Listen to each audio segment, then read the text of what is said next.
Hi boys and girls, it's Miss Tigner here, and we are reviewing our vowel sounds for today.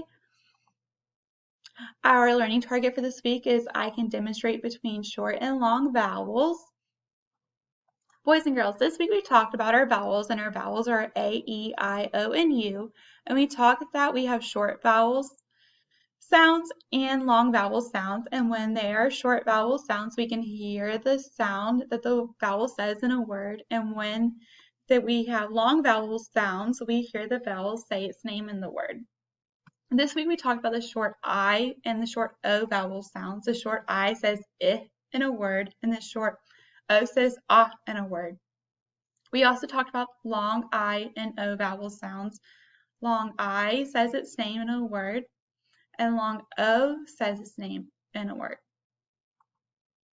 Let's sort these vowel sounds.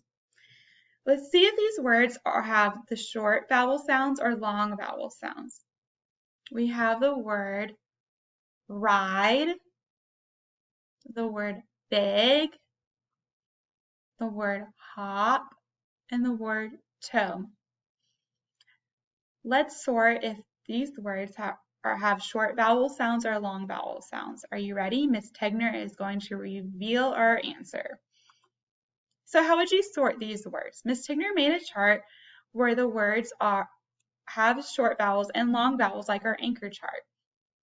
These words are short vowels words. Did you guess these right? We have big, but big has a short I sound, I. We also have hop. Hop has that short O vowel sound, ah, hop. These are our long vowels sound words. We have ride. The word ride says I in the word ride. And we also have toe. Toe says O in the word toe.